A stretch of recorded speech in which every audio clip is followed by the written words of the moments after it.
A lot of people have been discussing this Batgirl movie, which Warner Brothers was making, which by all accounts was going to be a diversity train wreck, of course, like a lot of the projects that have been coming out of these studios over the last few years.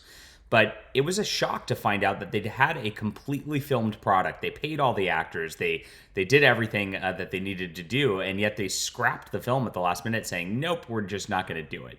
That seems like a waste of money. It's like, what's going to happen at this juncture? Well, we have a little bit of confirmation from the studio. We're going to get into this in just a second. Pretty wild stuff to find out, but it confirms actually what our suspicions were all along. I can say words, suspicions. I'll talk pretty one day.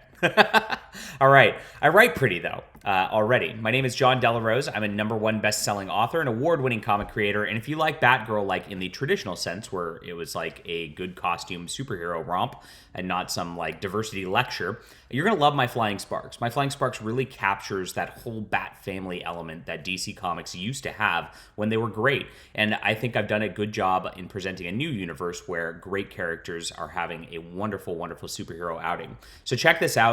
The link's in the description below. We're over 14,000. We're at 199 backers. You can be my 200th today. I would appreciate it, guys. We'll get into the news now after that. All right.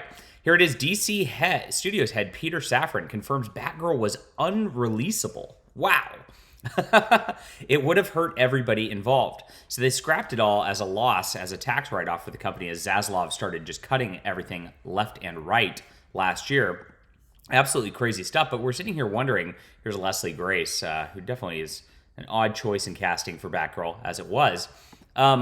But we were wondering, like, why would they go that far with a movie? It seems unthinkable that they'd cancel something that's already filmed. If anything, they could recoup some of their expenses, get something out there. But the confirmation now from the head of DC shows something absolutely crazy. I saw the movie. There were a lot of incredibly talented people in front of and behind the camera on that film.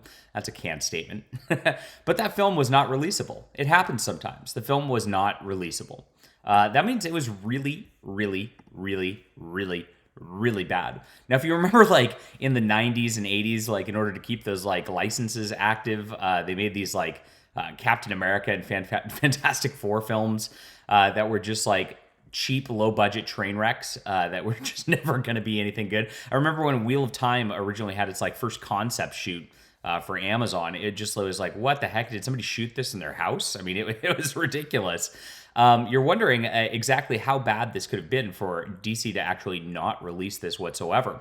But those films were terrible, and they did just can them. They did just keep them in spots where they were just in vaults in the studio. And and then, they got future like straight to video releases, but maybe that'll happen here or something.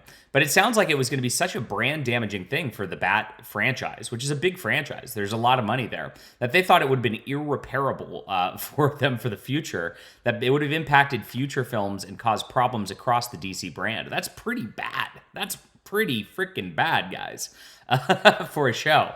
I can't believe it went this far, but, I mean, if these guys are admitting to fault, remember, these are studio executives. They are always sniffing their own farts. If they're admitting the faults is this bad, it's something that's an absolute train wreck. He continues. I actually think that David Zaslav and the team made a very bold and courageous decision to cancel it because it would have hurt DC, would have hurt those people involved. I think they really stood up to support DC, the characters, the story, the quality, and all that. Yeah, emphasis on the quality. So it's an interesting little take here. I mean, we've seen a lot of bad movies coming out of both the Marvel and DC end of the superhero universes.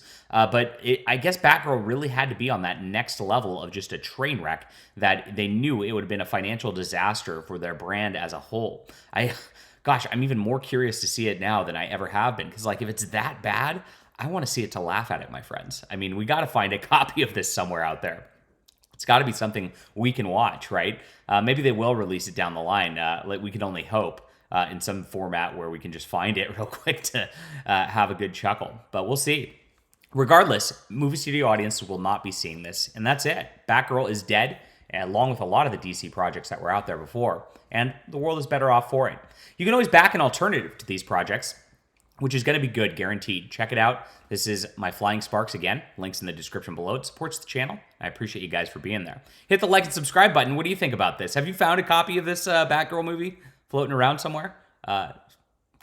on the seas somewhere, let me know. Leave a comment. I'll see you soon.